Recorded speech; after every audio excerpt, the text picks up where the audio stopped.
ਇਹ ਕਹਾਣੀ ਹਜ਼ਰਤ ਈਸਾ अलैहिस्सलाम ਦੇ ਜਨਮ ਬਾਰੇ ਹੈ।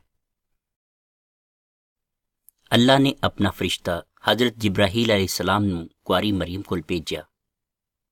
ਜਦੋਂ ਹਜ਼ਰਤ ਜਿਬਰਾਹੀਲ अलैहिस्सलाम ਕੁਆਰੀ ਮਰੀਮ अलैहिस्सलाम ਕੋਲ ਗਏ ਅਤੇ ਉਹਨਾਂ ਨੂੰ ਜਾ ਕੇ ਕਿਹਾ ਕਿ ਇਹ ਔਰਤ ਮੁਬਾਰਕਾਂ, ਤਾਂ ਹਜ਼ਰਤ ਮਰੀਮ अलैहिस्सलाम ਹਜ਼ਰਤ ਜਿਬਰਾਹੀਲ अलैहिस्सलाम ਦੀ ਇਸ ਗੱਲ ਨੂੰ ਸੁਣ ਕੇ ਸਹਿਮ ਗਈ। ਹਜ਼ਰਤ ਜਿਬਰਾਹੀਲ अलैहिस्सलाम ਨੇ ਕਿਹਾ ਕਿ ਤੁਸੀਂ ਡਰੋ ਨਾ, ਅੱਲਾ ਦਾ ਆਸ਼ੀਰਵਾਦ ਤੁਹਾਡੇ ਨਾਲ ਹੈ, ਅੱਲਾ ਤੁਹਾਡੇ ਪੱਖ ਵਿੱਚ ਹੈ।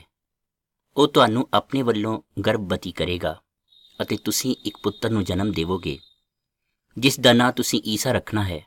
ਉਹ ਇੱਕ ਮਹਾਨ ਵਿਅਕਤੀ ਹੋਵੇਗਾ ਜੋ ਆਪਣੇ ਪੁਰਖਾਂ ਦੇ ਰਾਜ ਨੂੰ ਸੰਭਾਲੇਗਾ ਅਤੇ ਉਸ ਦਾ ਰਾਜ ਹਮੇਸ਼ਾ ਰਹੇਗਾ। ਹਜ਼ਰਤ ਮਰੀਮ अलैहिस्सलाम ਨੇ ਕਿਹਾ ਕਿ ਹੇ ਜਿਬਰਾਈਲ, ਮੈਂ ਕੁਆਰੀ ਹਾਂ, ਮੈਂ ਕਿਸ ਤਰ੍ਹਾਂ ਬੱਚੇ ਨੂੰ ਜਨਮ ਦੇ ਸਕਦੀ ਹਾਂ? ਤਾਂ ਹਜ਼ਰਤ ਜਿਬਰਾਹੀਲ अलैहिस्सलाम ਨੇ ਕਿਹਾ ਕਿ ਤੁਸੀਂ ਗਰਭਵਤੀ ਹੋਵੋਗੇ ਅਤੇ ਤੁਸੀਂ ਇੱਕ ਪੁੱਤਰ ਨੂੰ ਜਨਮ ਦੇਵੋਗੇ ਅਤੇ ਇਹ ਅੱਲਾ ਦੇ ਲਈ ਕੋਈ ਮੁਸ਼ਕਿਲ ਕੰਮ ਨਹੀਂ ਹੈ।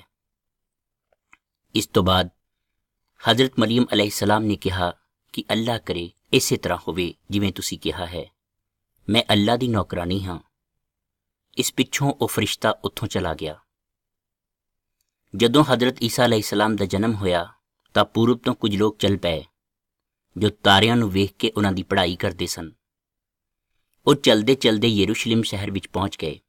ਉਹਨਾਂ ਉੱਥੇ ਆ ਕੇ ਲੋਕਾਂ ਨੂੰ ਪੁੱਛਿਆ ਕਿ ਉਹ ਕਿੱਥੇ ਹੈ ਜੋ ਨਵਾਂ ਰਾਜਾ ਪੈਦਾ ਹੋਇਆ ਹੈ।